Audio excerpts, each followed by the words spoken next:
Hi, fourth graders. This is Mr. Ruble, and I could be in any sort of park in America, but I'm in a very special city right now. I am in the capital of the United States of America, Washington, D.C. In the capital of Washington, D.C., we have three branches of government that kind of are located here. We have the judicial branch, the executive branch, and the legislative branch. And speaking of the legislative branch, I'm right in front of where the legislative branch meets our U.S. Capitol building on Capitol Hill.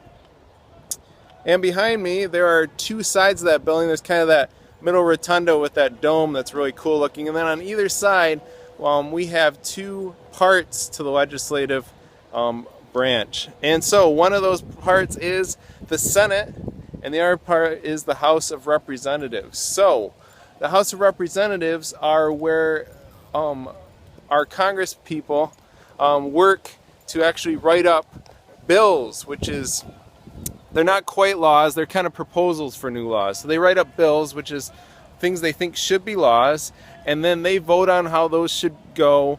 They have committees that make them, and once the committee says it's done with it, then the House of Representatives votes on it to say, well, hey, we think this bill is good or not, and then they send it on to the other half of the legislative branch on the other side, which is the Senate. Now the Senate's job is the Senate can say, vote on a bill, and they can vote and say, nope, not going to be a bill, or they can say, yes, we want it to be a bill, or they can also, I think, send it back down for review and say, hey, it doesn't quite work for us the way it is, and have the House, they can send it back to committee, and the committee can try again to make something that the Senate will approve.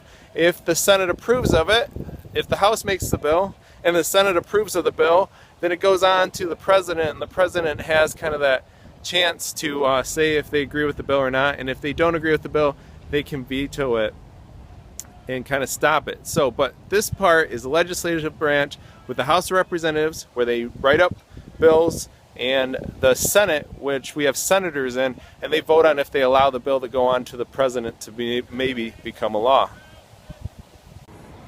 All right, fourth graders, I don't know if you can hear me here, but I want to talk to you about another one of the branches of government. Those branches, again, are judicial, executive, and legislative.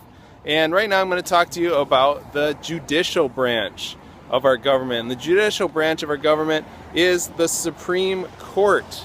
And the Supreme Court is right here behind me, and the judges on the Supreme Court meet together. And what they do is, sometimes there's a law that gets passed by the people in the House of Representatives, and it gets passed by the senators, and it gets passed by the president, but it's actually against the Constitution, meaning that it's against what we believe as Americans is right or wrong, and the Supreme Court can determine if a law is unconstitutional by ruling in favor or against a lower court ruling. So they're kind of like that safety check, kind of like when you're playing Foursquare and you have a dispute and the teacher comes over and they kind of settle it. You might agree that a rule is okay among the people playing Foursquare, but if a teacher disagrees with it, they can overturn it. That's kind of what the Supreme Court does. They're sort of the check to make sure we don't have laws that are bad and actually harm people or don't line up with what we as people believe is right or wrong. And that's what the judicial branch does.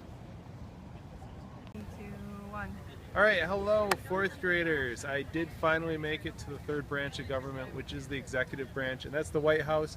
You might only be able to see a little white blob behind me because you're not really allowed to get very close to the White House. The White House is, of course, where the president resides, and he is the one that reviews and examines laws that have been created by House committees and voted on by the House and then given the okay by the Senate, and then he gets the final go ahead and say. He also gets to pick his own staff, chief of staff. He has secretaries and people that work for him and go around the world and do various jobs and help him conduct things like war and economic policy and other things like that, but that's kind of his main job. He is the head of the executive branch, the president, and then the vice president, of course, would replace him if anything happened.